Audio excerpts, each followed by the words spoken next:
പ്രധാന വാർത്തയിലേക്ക് സൗദി ജയിലിൽ കഴിയുന്ന കോഴിക്കോട് സ്വദേശി അബ്ദുറഹീമിന്റെ മോചനം വൈകും. റിയാദ് ക്രിമിനൽ കോടതി കേസ് പരിഗണിച്ചില്ലെങ്കിലും മോചന ഉത്തരവുണ്ടായില്ല. കേസ് വീണ്ടും മാറ്റിവെച്ചു. കൂടുതൽ വിവരങ്ങളുമായി കോഴിക്കോട് നിന്നും ദിലിഷ തിലകൻ ചേരുന്നുണ്ട്.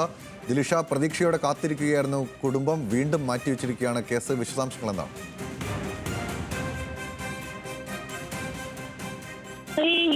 സൗദി ബാലൻ കൊല്ലപ്പെട്ട കേസിൽ നീണ്ട 18 വർഷമായി സൗദി ജയിലിൽ കഴിയുന്ന കോഴിക്കോട് സ്വദേശി അബ്ദുറഹീമിന്റെ മോചനം ഇനിയും നീളും. കാരണം റിയാദ് ക്രിമിനൽ കോടതി കേസ് ഇന്ന് വീണ്ടും പരിഗണിച്ചെങ്കിലും മോചന ഉത്തരവുണ്ടായിട്ടില്ല.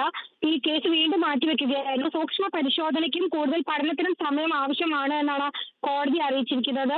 അടുത്ത സിറ്റിംഗ് തീയതി ഉടൻ അറിയിക്കുമെന്ന് കോടതി അറിയിച്ചിട്ടുണ്ട്. ഈ പബ്ലിക് ഒഫൻസുമായി ബന്ധപ്പെട്ട കേസാണ് ഇപ്പോൾ കോടതിയുടെ പരിഗണനയിലുള്ളത്. അതായത് ഈ മരിച്ച ബാലനും റഹീമും തമ്മിൽ മുൻ വൈരാഗ്യമില്ല. കയ്യബദ്ധത്തിലാണ് ബാലൻ കൊല്ലപ്പെട്ടത്. മാത്രമല്ല 18 വർഷത്തിലേറെയായി റഹീം ഇപ്പോൾ ജയിലിലാണ് കഴിയുന്നത്. അതുകൊണ്ട് തന്നെ പബ്ലിക് റൈറ്റ് പ്രകാരം അധിക ശിക്ഷ വിധിക്കാതെ തന്നെ മോചിപ്പിക്കണമെന്നാണ് റഹീമിന്റെ അഭിഭാഷകൻ കോടതിയിൽ പറഞ്ഞിരിക്കുന്നത്. നിരവധി തവണ ഈ കേസ് റിയാദ് ക്രിമിനൽ കോടതി പരിഗണിക്കുകയുണ്ടായി. അപ്പോഴെല്ലാം തന്നെ കൂടുതൽ പരിശോധനയുടെ പേര് പറഞ്ഞ് കേസ് മാറ്റിവെക്കുന്ന ഒരു സാഹചര്യമാണ് ഉണ്ടായത്. റഹീമിന്റെ മോചന ഉത്തരവ് കാത്തിരിക്കുകയായിരുന്നു കുടുംബവും നാട്ടുകാരും തന്നെ.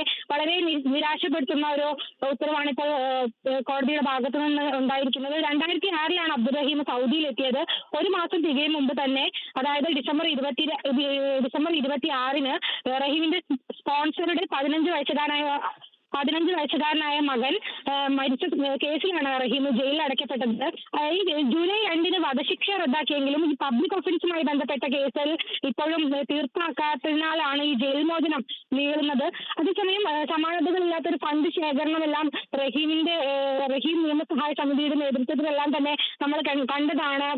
ലോക മലയാളികളെല്ലാം തന്നെ ഒത്തുചേർന്ന് വലിയൊരു തുക തന്നെ ദിയാദനമായിട്ട് ശേഖരിച്ച് കോടതിയിൽ സമർപ്പിക്കുകയൊക്കെ ഉണ്ടായി. ഈ ബ്ലഡ് മണിയുടെ ചെക്കും രേഖകളും കോടതിയിൽ എത്തിച്ചതോടെ മോചനത്തിനായുള്ള നടപടിക്രമങ്ങളെല്ലാം തന്നെ പൂർത്തിയായിട്ടുണ്ട്.